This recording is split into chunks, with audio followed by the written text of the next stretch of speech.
चलो देखो, पिछले क्लास में हम खत्म कर दिए थे क्या बताओ, बायोटेक्नोलॉजी। देखो प्रिंसिपल, प्रोसेस, एप्लीकेशन और मॉलिक्यूलर बायोलॉजी सब खत्म हो गया।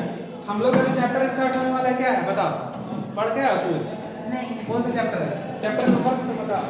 Chapter number 5। देखो जल्दी, प्रिंसिपल ऑफ इनहेरिटेंस लिखो।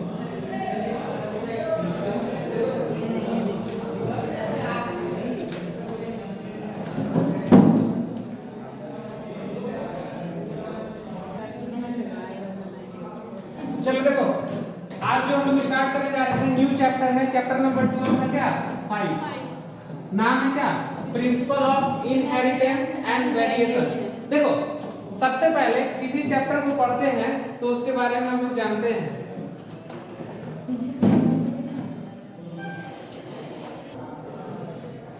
देखो प्रिंसिपल ऑफ इनहेरिटेंस एंड क्या वेरिएशन, किसी भी चैप्टर को हम पढ़ते हैं तो सबसे पहले चैप्टर के बारे में जानते हैं कि आखिर चैप्टर क्या बोलना चाह रहा है। तो देखो यहाँ पे हम लोग पढ़ रहे क्या, principle of inheritance and variation. क्या समझ रहे हो, इनहेरिटेंस और वेरिएशन। यहाँ पे हम लोग दो चीज के बारे में पढ़ेंगे, पहला इनहेरिटेंस और दूसरा वेरिएशन। थोड़ा सा दिमाग लगा क्या हो सकता है इनहेरिटेंस और वेरिएशन, बताओ तुम लोग सोचो।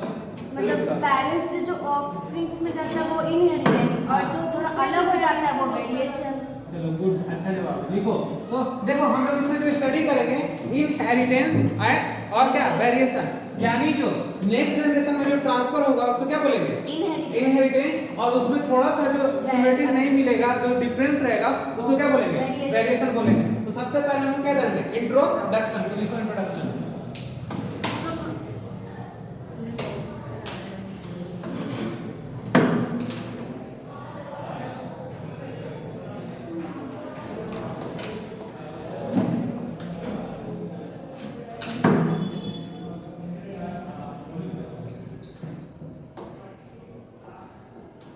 पहला पॉइंट क्या है, genetic term was given by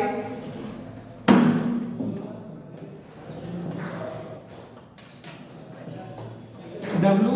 Batson।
क्या हो दिक्कत क्या है?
चलो देखो, सबसे पहले इंट्रोडक्शन के बारे में जानेंगे।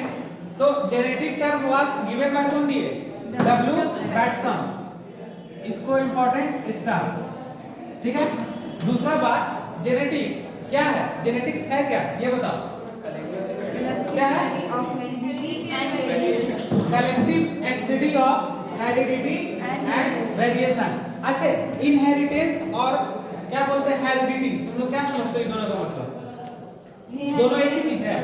देखो अब हम समझाते हैं, सुनो। देखो हेरिडिटी, देखो हेरिडिटी का बात हो रहा है, तो study of transmission of genetic character from parent to offspring. इसमें हम लोग क्या करते हैं? स्टडी करते हैं। यहाँ पर हम स्टडी कर रहे हैं, क्या कर रहे हैं? स्टडी। जब हम हेरिडिटी का बात करेंगे तो स्टडी का बात करेंगे, यानी कि स्टडी करेंगे किसका? Transmission of genetic character from parent to offspring. लेकिन जब हम वेरिएशन का बात करेंगे, किसका बात करेंगे? वेरिएशन का बात करेंगे, तो differences that are seen among the member of same species. Suppose that मान लो कि सेम स्पीशीज है हम लोग, ठीक है ना, और उसमें थोड़ा सा डिफरेंस जो आ रहा, जिससे हम लोग का कलर, हाइट वगैरह सब जो चेंज हो रहा, ये सब थोड़ा सा डिफरेंसेस आ रहा ना, तो उसको क्या बोलेंगे? वेरिएशन, ठीक है। तो यही ना है इनहेरिटेंस एंड वेरिएशन। इनहेरिटेंस मतलब क्या? कैरेक्टर क्या पेरेंट्स से ऑफस्प्रिंग की तरफ ट्रांसफर होना, और वेरिएशन उस सेम स्पीशीज में थोड़ा सा डिफरेंसेस आना, उसी को बोलते हैं क्या? वेरिएशन। इसी पे क्या है पूरा चैप्टर बेस्ड है। अब बात करेंगे क्या? इनहेरिटेंस। देखो तो यहाँ पर हेरिडिटी और यहाँ पे क्या है? इनहेरिटेंस। तो हम बता दिए हेरिडिटी में स्टडी करते हैं, लेकिन जो इनहेरिटेंस है क्या है? It is a process. देखो बहुत अच्छा क्वेश्चन। तो देखो जब भी कभी बात करेंगे इनहेरिटेंस का, तो इनहेरिटेंस एक प्रोसेस है, लेकिन हेरिडिटी क्या है? स्टडी है। तो it is a process by which genetic character are transferred from parent to offspring. और क्या? Study of transmission of genetic character from parent to क्या? ऑफस्प्रिंग। यानी यहाँ पे स्टडी कर रहे हैं और यहाँ पे क्या कर रहे हैं? प्रोसेस है। समझ गए बात को? ये सारा टर्म क्लियर हुआ।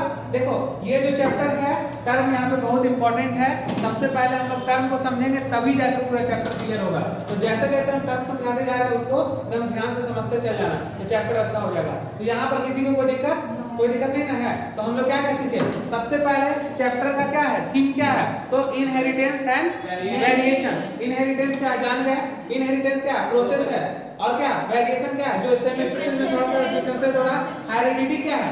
स्टडी कर रहे हैं। तो तीनों टर्म समझ गए तुम लोग? तो पहला टर्म जेनेटिक्स क्या है ये जाने, हेरिडिटी क्या है ये जाने, वेरिएशन क्या है ये जाने, और इनहेरिटेंस क्या है ये जाने। क्लियर?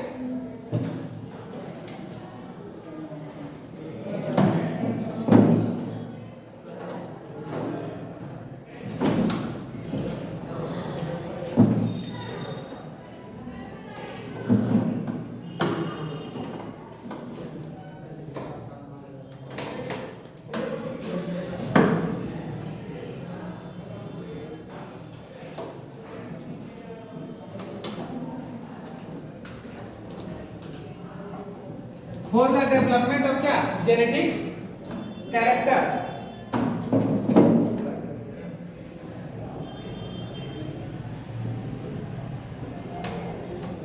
देखो genetic character following condition are required.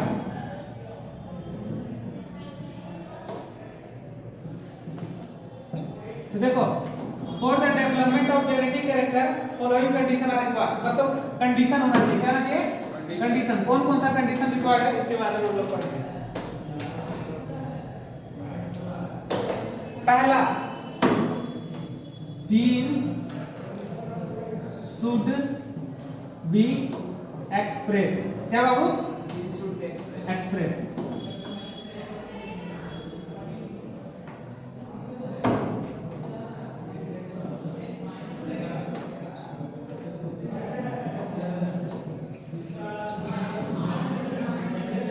For expression suitable condition required। क्या होना चाहिए?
चलो देखो समझते हैं।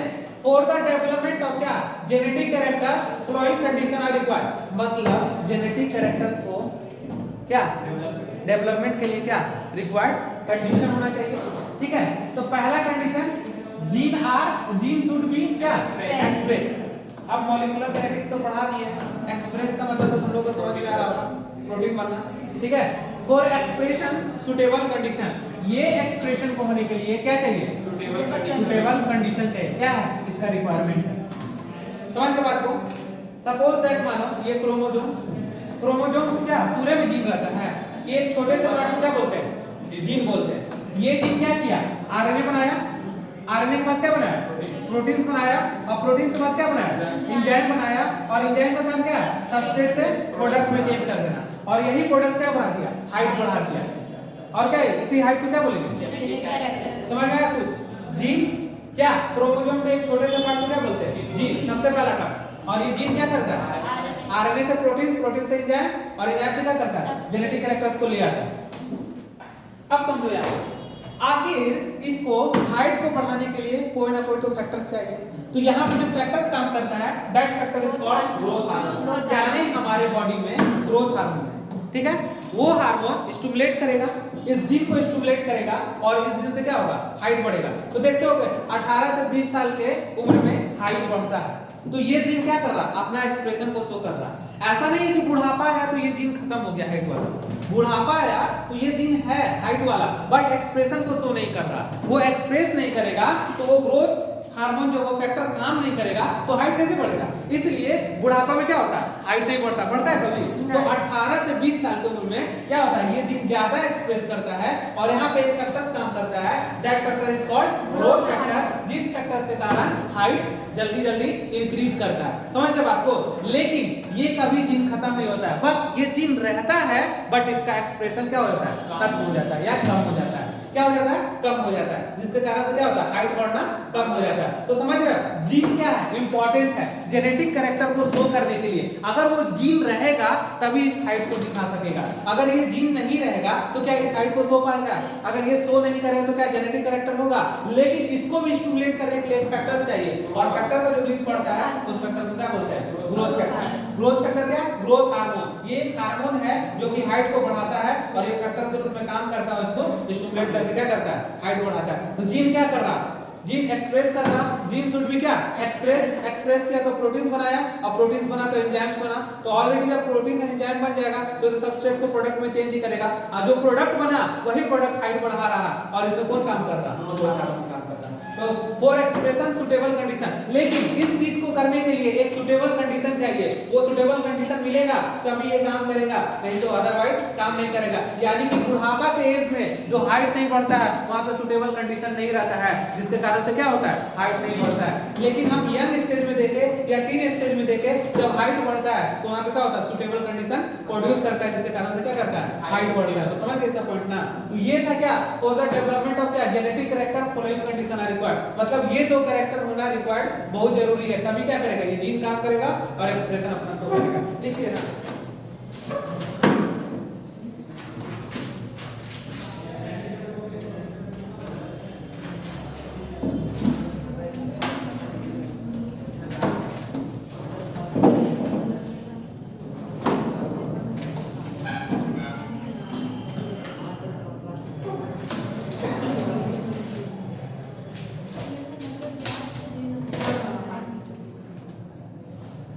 अच्छा एक बात बताओ, बॉडी के हर पार्ट में इंसुलिन का जीन होगा कि नहीं होगा, हर पार्ट में इंसुलिन का जीन होगा कि नहीं होगा, हर पार्ट में इंसुलिन का जीन है। लेकिन क्या हर पार्ट क्या इंसुलिन का फॉर्मेशन करता है नहीं करता है, केवल पेनक्रियाज में करता है, कौन बीटा सेल, अल्फा सेल से ग्लूकागोन और बीटा सेल से इंसुलिन निकलता है। यानी कि सुटेबल कंडीशन कहां पे है इंसुलिन बनाने का पेनक्रियाज के पास है, लेकिन जीन कहां पाया जा रहा पूरे बॉडी में जीन पाया जा रहा, लेकिन कंडीशन वहीं पे होगा जहां पे वो बनेगा, यानी पेनक्रियाज में क्या होगा सुटेबल कंडीशन होगा जहां पे वो इंसुलिन जीन बनेगा। समझ गए बात को ना, यानी इंसुलिन का जीन सब जगह है लेकिन सुटेबल कंडीशन उसको कहां मिला पेनक्रियाज में, यही इसीलिए वहां पे पेनक्रियाज के बीटा सेल से क्या बनता है इंसुलिन बनता है।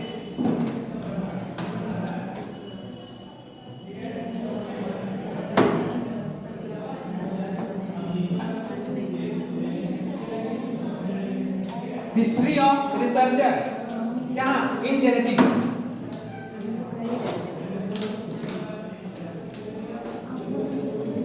हो गया।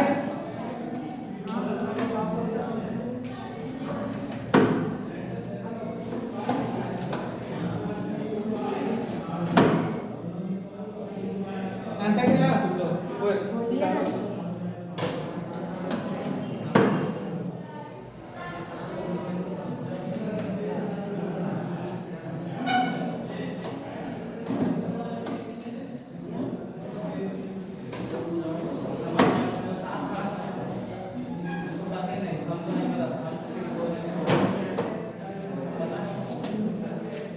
क्या लिखा ना सर जेनेटिक कल्चर एक्चुअली का रुक जाए लिखा देते लिखा देखो हिस्ट्री ऑफ क्या रिसर्चर इन क्या जेनेटिक्स। तो अब हम लोग क्या पढ़ेंगे हिस्ट्री के बारे में पढ़ेंगे जो रिसर्चर है इसका उसके बारे में। तो जर्जर क्या है जॉन मेंडल फादर ऑफ इसमें भी बहुत सारे साइंटिस्ट हैं। हाँ हाँ फादर ऑफ इसको क्या बोलते हैं उनको क्या बोलते हैं जेनेटिक्स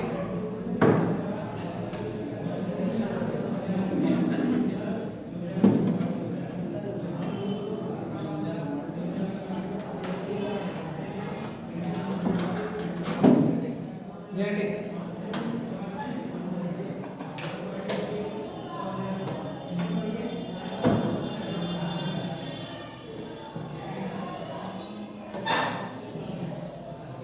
इसके बारे में कल पढ़ाए थे डब्ल्यू फादर ऑफ क्या मॉडर्न जेनेटिक्स।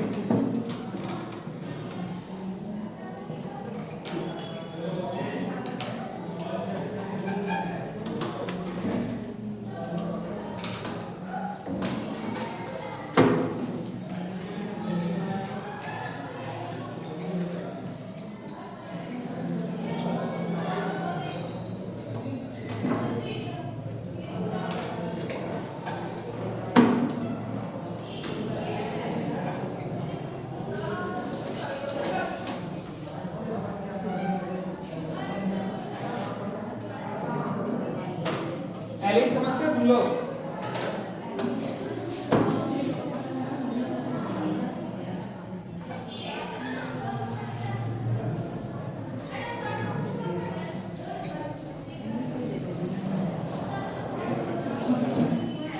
देखो तो की पर पोस्ट है क्या various term like genetic allele homozygous और हेटेरोजाइगस क्या लिखो सर।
पेडिग्री एनालिसिस, कुत्ता खाने वाला पेडिग्री नहीं,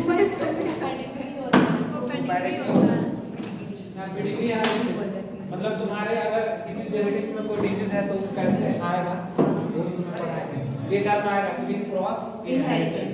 चलो स्टार्ट करें। Yes sir. देखो history of researcher in genetics. अब जो रिसर्चर लोग थे ये क्या है, देखो मेंडल साहब थे फादर ऑफ क्या जेनेटिक्स, डब्ल्यू बैटसन कौन थे फादर ऑफ मॉडर्न जेनेटिक्स, ये जेनेटिक्स के और ये मॉडर्न जेनेटिक्स याद रखना। ही प्रपोज्ड वेरियस टर्म लाइक क्या जेनेटिक एलील, एलील दिए होमोजाइगस और हेटेरोजाइगस, सबको क्लियर करेंगे ठीक है ना। देखो टीएच मॉर्गन भी क्या थे रिसर्चर थे, फादर ऑफ एक्सपेरिमेंटल जेनेटिक्स। कितना जेनेटिक्स हो गया बताओ, पहला ये जेनेटिक्स, ये कैसा मॉडर्न जेनेटिक्स, ये कैसा experimental genetics. He performed experiment of drosophila, किस पे एक्सपेरिमेंट किए थे drosophila. He proposed various concept like linkage, sex linkage, crossing over, criss cross inheritance. और क्रिस क्रॉस इनहेरिटेंस का मतलब ये फादर का कैरेक्टर जो किसमें चला जाएगा और मदर का कैरेक्टर किसमें आ जाएगा सन में आ जाएगा। इसको क्या बोलेंगे क्रिस क्रॉस इनहेरिटेंस। मतलब क्या इनहेरिटेंस का भी डेफिनेशन क्या पढ़ा था बताओ, भाई जो ऑफस्प्रिंग में जाए पेरेंट्स का।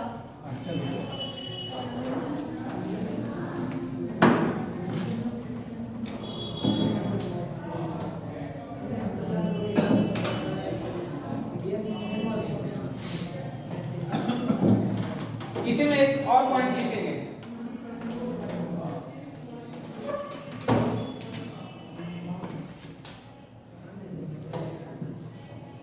he suggested that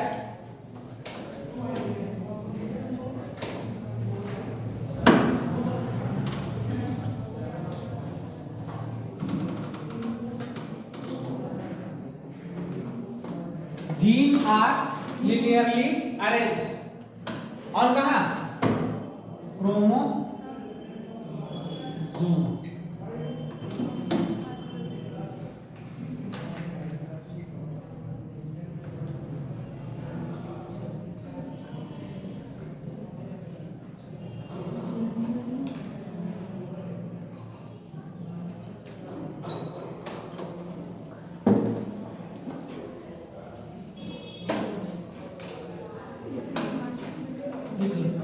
कैसा अरेंज है बताओ, लिनियरली अरेंज्ड। तो कौन दिए थे बताओ, नीचे में कौन साइंटिस्ट पढ़ा था लास्ट में टीएच मॉर्गन। मॉर्गन साहब।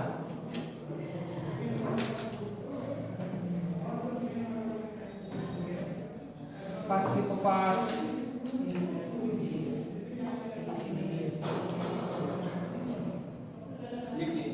हो गया, समझ गया ना, इसमें कुछ नहीं था।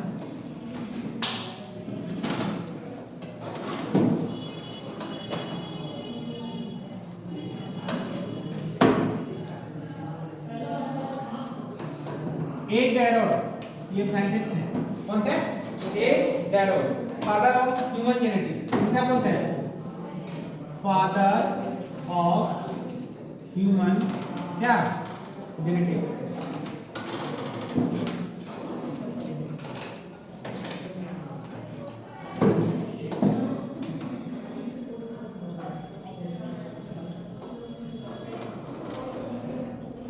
And biochemical genetics. क्लियर है।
चलो देखो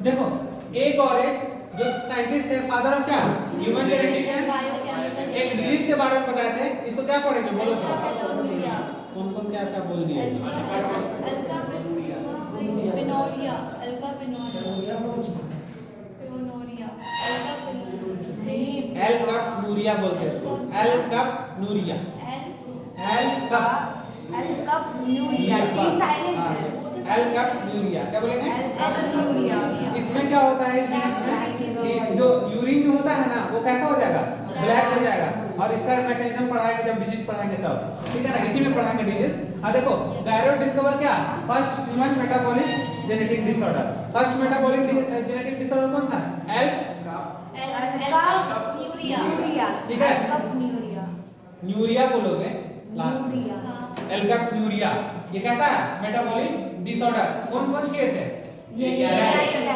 हो गया ना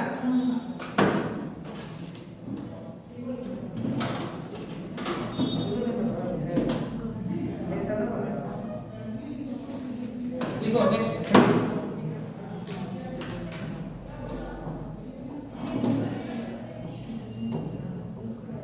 some genetical terms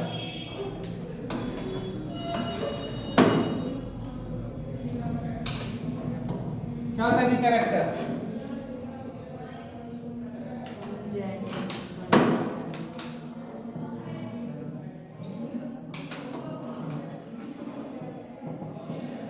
any features of a organism example stem क्या height flower color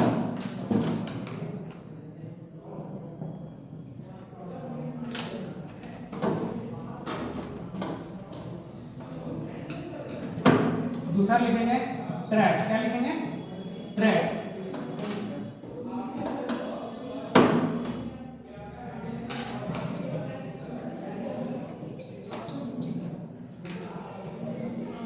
variable form में कैरेक्टर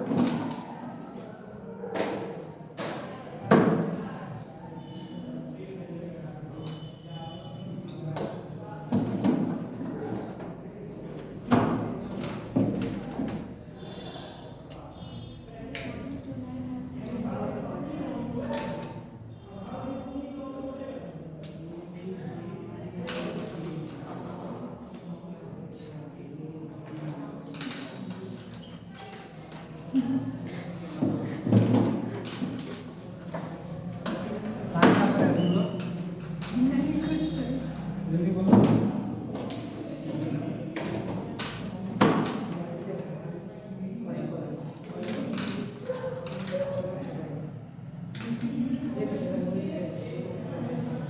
छोटा हो गया है बड़ा हो गया हाँ वो तो समझ गए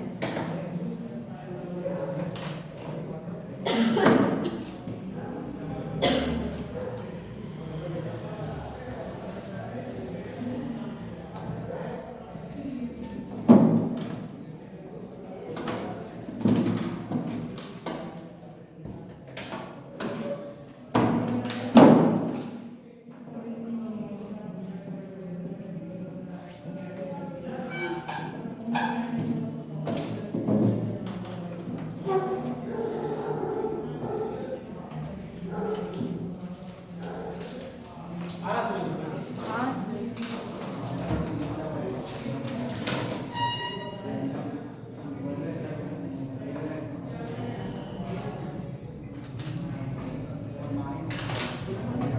हो गया एक second sir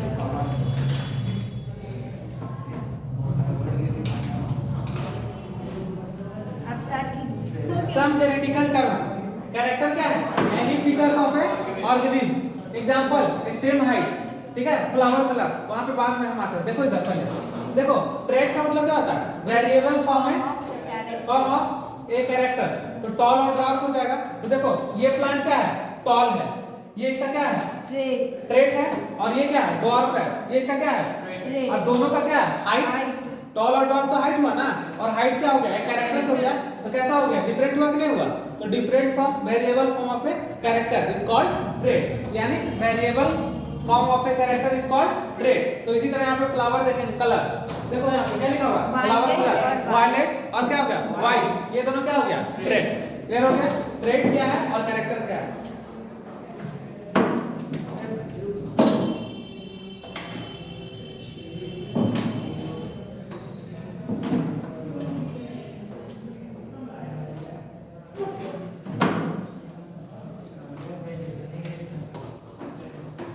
gene term,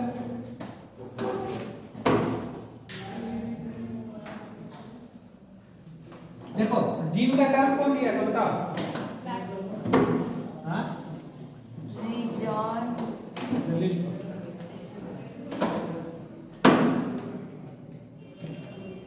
Johnson. Gene term by कौन? जॉनसन।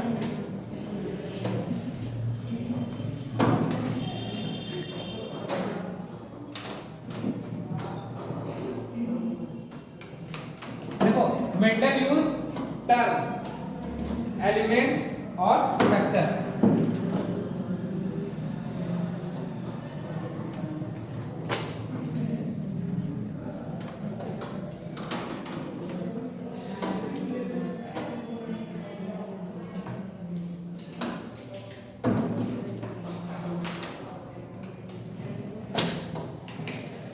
सेगमेंट ऑफ क्या?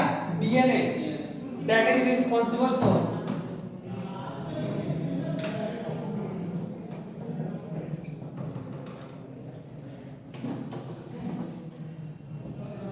appearance of क्या? characters।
चलो देखो, gene term by Johnson. Mendel use क्या किए थे? केवल टर्म, एलिमेंट और फैक्टर के बारे में बताए थे।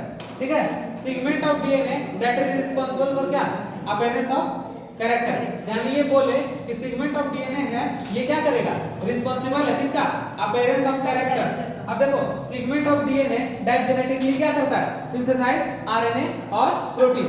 सपोज दैट मान लो ये क्या जीन है, ये क्रोमोसोम और क्रोमोसोम का क्या जीन है और ये भी जीन है, ये सिंथेसाइज क्या कर रहा आरएनए और प्रोटीन को। तो कैरेक्टर्स दे रहा, कैरेक्टर में पहला हाइट और दूसरा कैरेक्टर में क्या कलर। ये चीज मान लो कि अब हम इसको नेक्स्ट जनरेशन में क्या किए, ट्रांसफर किए, क्या किए, नेक्स्ट जनरेशन में ट्रांसफर किए। यहां पर मान लो क्रोमोसोम आया, क्रोमोसोम तो आ गया, लेकिन अगर जीन नहीं आएगा तो क्या होगा, उसमें ट्रांसफर हो पाएगा, नहीं हो पाएगा ना। यानी जीन का आना क्या है, जरूरी है। अगर यहाँ पर जीन नहीं पहुंचा, जीन नॉट प्रेजेंट, तो क्या होगा, कैरेक्टर आएगा, कैरेक्टर नॉट क्या अपीयर, कहां, नेक्स्ट जनरेशन। ये चीज बोलेंगे।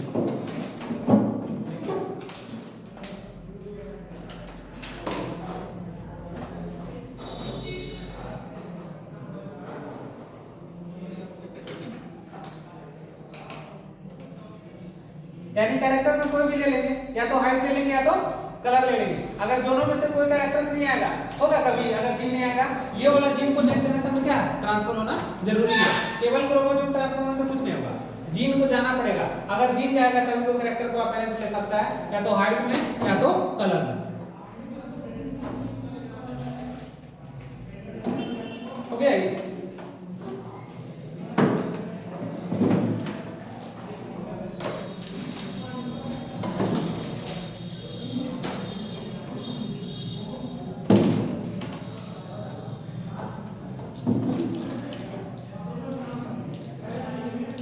जीन, जीन यूनिट ऑफ क्या है, इनहेरिटेंस। क्या है, इनहेरिटेंस, लिखो इसको।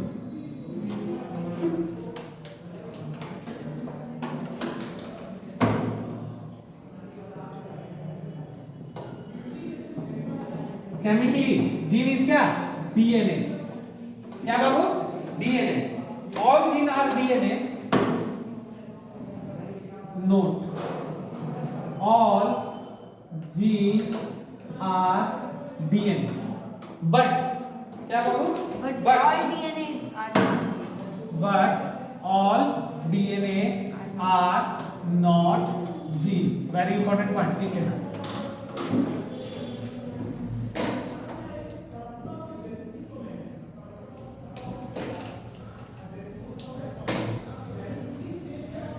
क्या आपको समझाने लगता है, स्पीड तुम लोग का बढ़ गया।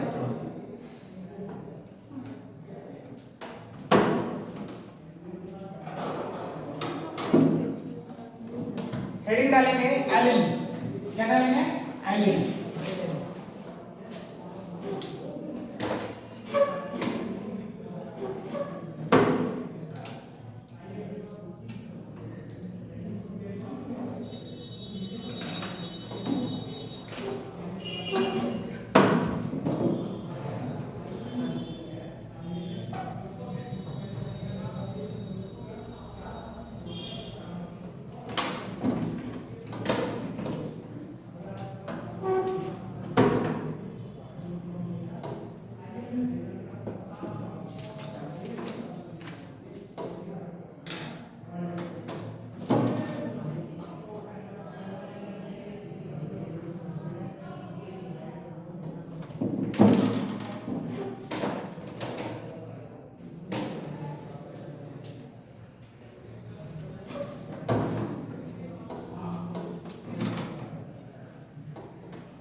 एलील क्या है?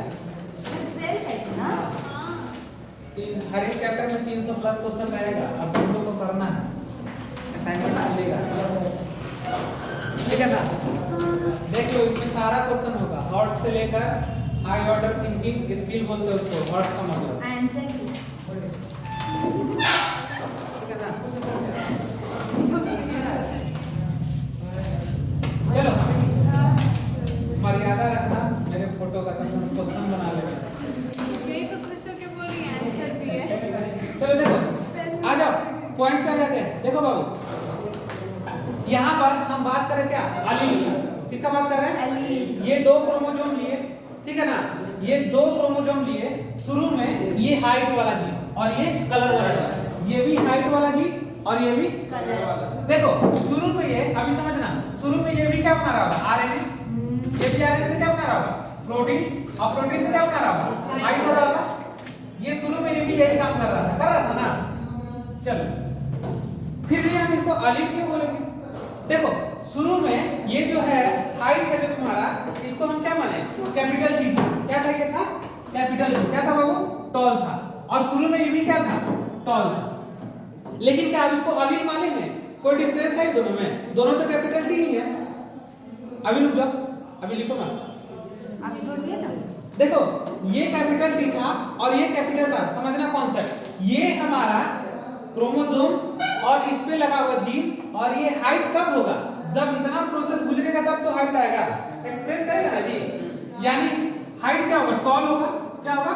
टॉल। ये तो टी क्या है? टॉल है। और यहाँ पे क्या होगा? टॉल।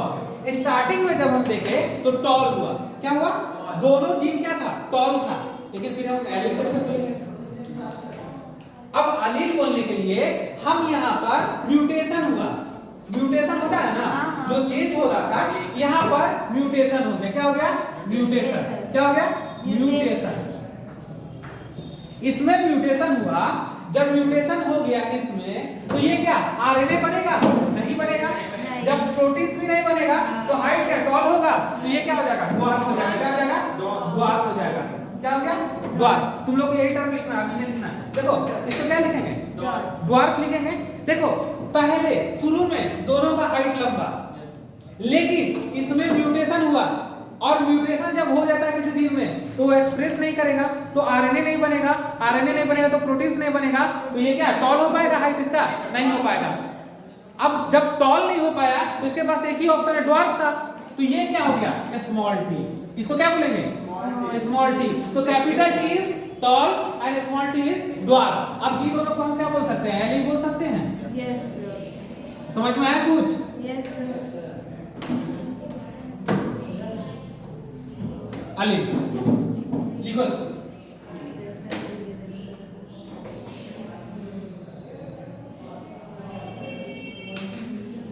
अब देखो ये हमारा, सुनो एक मिनट सुनो। अगर मान लो कि हम उसी को पुरुषोत्तम को खड़ा कर दिए और उसके सामने इसको खड़ा कर दिए, क्या नाम है इसका? राजू भैया सैंपल को खड़ा किया।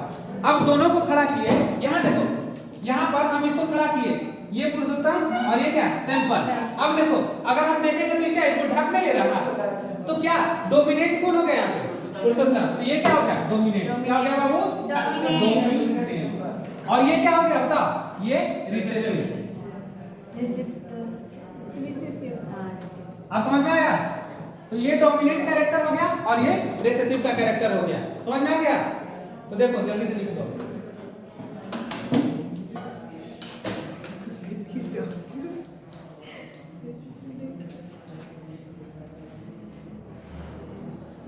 अब बताओ शुरू में जो हम लिए थे ये क्या था? Homologous chromosome. क्या था? दोनों तो सेम क्रोमोसोम था, इसलिए इसको क्या बोलेंगे? Homologous chromosome. लोगस क्रोमो। बताओ ये कॉन्सेप्ट तुम लोग का क्लियर हुआ कि नहीं हुआ? अलील वाला। तो आखिर अलील बना कैसे ये नहीं जानना है कि अलील होता क्या है, बना कैसे ये जानना है, ये जरूरी है। ठीक है ना? यानी दोनों होमोलोगस क्रोमोसोम था, तो दोनों के पास कलर सेम था, दोनों के पास हाइट सेम था, लेकिन किसी कारणवश यहाँ म्यूटेशन हो गया। म्यूटेशन होने के कारण इसका प्रॉपर जीन एक्सप्रेस नहीं हो पाया, जिसके कारण से ड्वार्फ बन गया। अब इस दोनों में डिफरेंस आ गया, एक टॉल शो कर रहा और एक ड्वार्फ शो कर रहा, और ये टॉल और ड्वार्फ को क्या बोल देंगे? अलील। क्या बोलेंगे? एलील। एलील बोल देंगे। तो इस तरह से क्लियर हो गया पूरा। तो देखो, तो एक डोमिनेंट हो गया, ये क्या हो गया? डोमिनेंट, और ये क्या हो गया? रिसेसिव। यानी कैपिटल टी हमेशा क्या होता है? डोमिनेंसी क्रिएट करता है। यानी अगर हम इसको ऐसे और ऐसे लिखें तो इसका अपीयरेंस कभी नहीं आएगा। किसका अपीयरेंस आएगा? हमेशा इसका। तो कैपिटल टी किसका डोमिनेंट है? Small T. क्लियर? कोई दिक्कत इस पॉइंट में?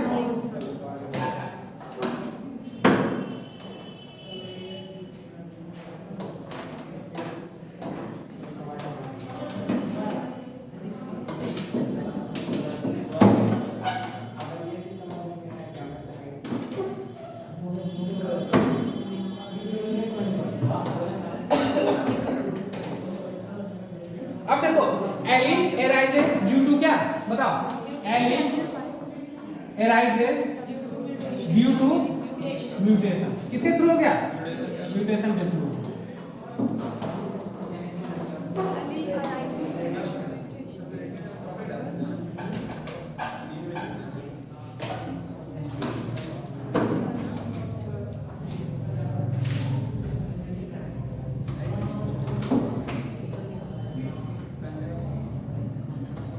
Allele present in a same locus on किस पे? ऑन होमोलोगस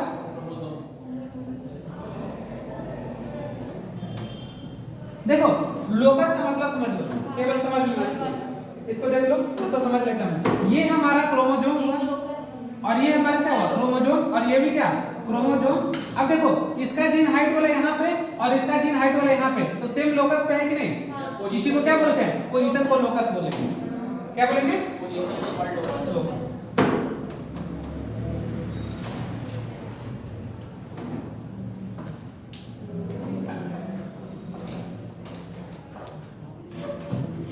मिटाते इसको।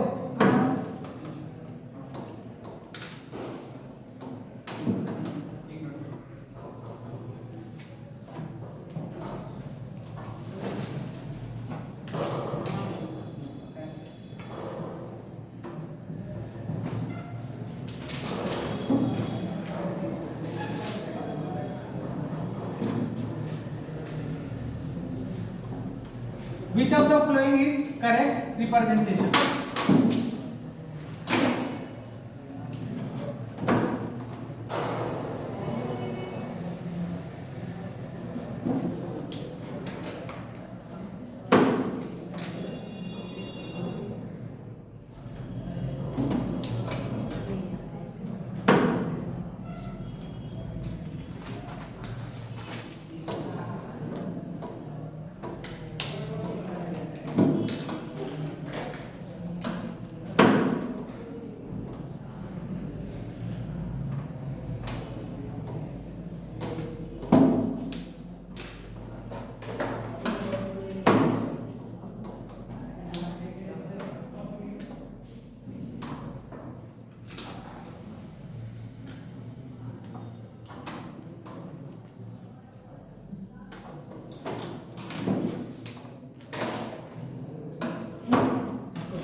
समझ जाओ ना?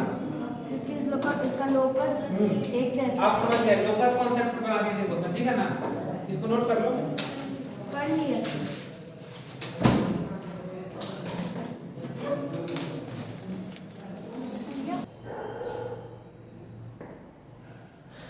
देखो एनसीईआरटी 12 का पेज नंबर 76 लास्ट पैराग्राफ है, तुम लोग अच्छे से पढ़ना। देखो अनमॉडिफाइड एलील, वाइल्ड एलील और ओरिजिनल टाइप है, ठीक है ना? देखो बात करते हैं, एक होता है क्या अनमॉडिफाइड जो ओरिजिनल होता है, और एक होता है मॉडिफाइड जिसमें कोई मॉडिफिकेशन कर दिया। तो देखो जो अनमॉडिफाइड है वो ओरिजिनल टाइप के रहेगा, वाइल्ड रहेगा। देखो allele which is present in nature from starting generally unmodified allele is dominant. जो शुरू वाला एलील रहेगा जिसमें हम कोई भी मॉडिफिकेशन नहीं किए हैं, कोई भी तरह का मॉडिफाइड नहीं हुआ, उसको डोमिनेंट एलील बोलते हैं। लेकिन एक होता है मॉडिफाइड एलील।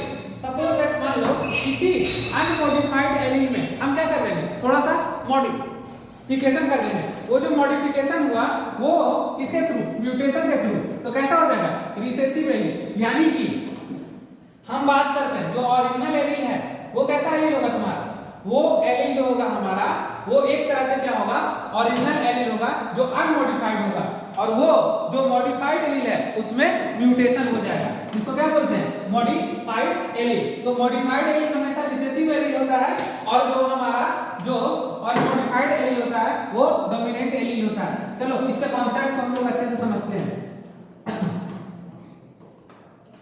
बात करें यहाँ पर हम लोग तो एक डायग्राम बना रहे हैं। ये हुआ हमारा क्रोमोसोम, क्या होगा वो क्रोमोसोम, ये भी हुआ हमारा क्रोमोसोम, ये ठीक है, ये क्रोमोसोम हुआ। और इस क्रोमोसोम में हम देखें तो इस क्रोमोसोम में ये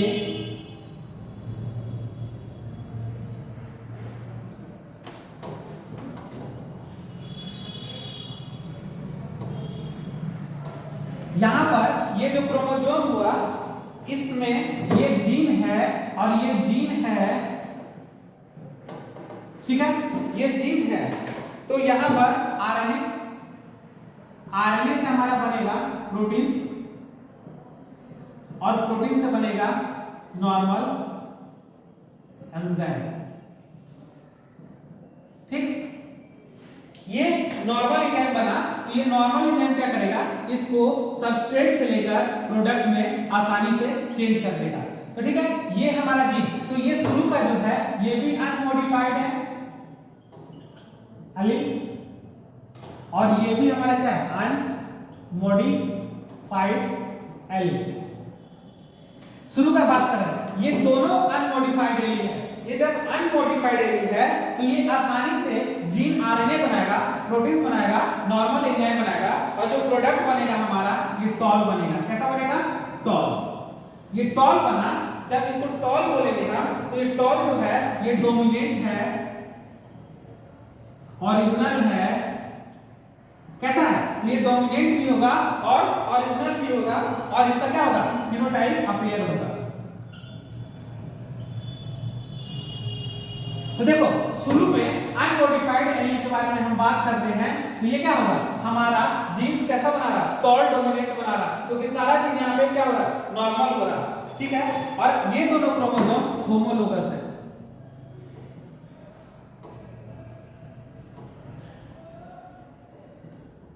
ठीक है, ये होमोलोगस है। सपोज दैट मानो शुरू के केस में हमारा ये भी अनमॉडिफाइड है, लेकिन यहाँ पर म्यूटेशन हुआ, क्या हो गया म्यूटेशन। जब म्यूटेशन हुआ तो ये अब अनमॉडिफाइड होके ये क्या बन गया, मॉडिफाइड एलील बन गया। क्या बन गया बाबू, मॉडिफाइड। और इसी से 3 केस बनते हैं हमारे। देखो तो केस नंबर फर्स्ट, ये हमारा केस नंबर फर्स्ट होगा, जिसको हम लोग बोलेंगे आरएनए नॉर्मल एंजाइम। देखो ये क्या बना रहा, आरएनए बना रहा, नॉर्मल एंजाइम बना रहा, और इसी को बोलते हैं लेस एफिशिएंट। क्या बोलेंगे बाबू, लेस एफिशिएंट। देखो ये जो नॉर्मल एंजाइम है बाबू, ये हमारा जो नॉर्मल एंजाइम है ये क्या करेगा, आराम से सबस्ट्रेट को प्रोडक्ट में कन्वर्ट कर देगा और प्रोडक्ट को कन्वर्ट करेगा तो ये टॉल बनेगा, और टॉल बनेगा तो ये डोमिनेंट होगा, क्योंकि यहाँ पर ये आरएनए जैसा काम कर रहा, ये भी कर रहा, ये नॉर्मल एंजाइम दे रहा, म्यूटेशन होने के बाद भी नॉर्मल एंजाइम दे रहा, क्योंकि लेस एफिशिएंट एंजाइम है इसलिए नॉर्मल देगा तो हमेशा डोमिनेंट बनेगा। लेकिन केस नंबर 2 का बात करें अगर हम, तो यहाँ पर भी क्या होगा, देखो अब केस नंबर हम 2 का बात कर रहे हैं तो यहाँ पे नॉन फंक्शनल एंजाइम होगा। कैसा होगा, नॉन फंक्शनल एंजाइम। ये नॉन फंक्शनल एंजाइम क्या करेगा, सबस्ट्रेट को प्रोडक्ट में कन्वर्ट करेगा, लेकिन इस बार ड्वार्फ बनेगा। क्या बनेगा, ड्वार्फ बनेगा, तो इस ड्वार्फ को रिसेसिव बोलेंगे। अब अगर हम केस नंबर 3 का बात करते हैं यहाँ पर, तो अब है हमारा नॉन फंक्शनल एंजाइम की जगह आरएनए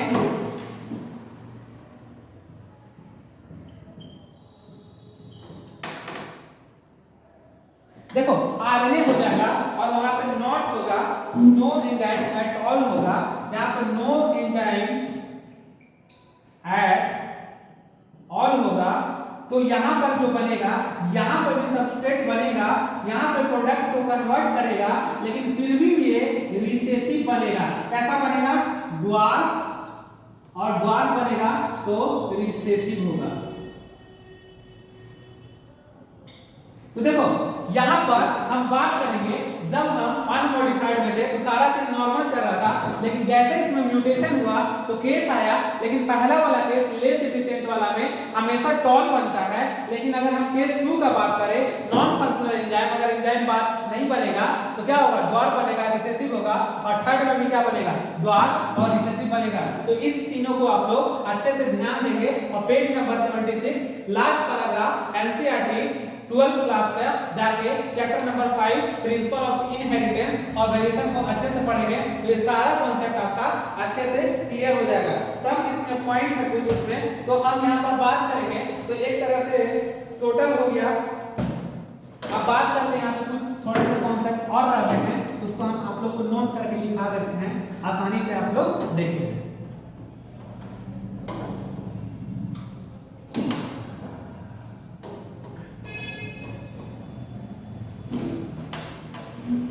देखिए केस 1 था, केस फर्स्ट, हम फर्स्ट का बात कर रहे हैं। तो अनमॉडिफाइड एलील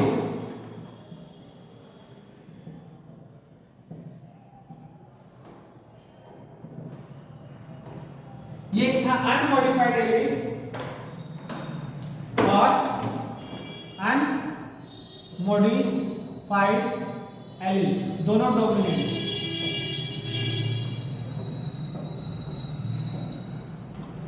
केस नंबर 2 का बात करें तो हमारा 2 and 3, तो मॉडिफाइड एलील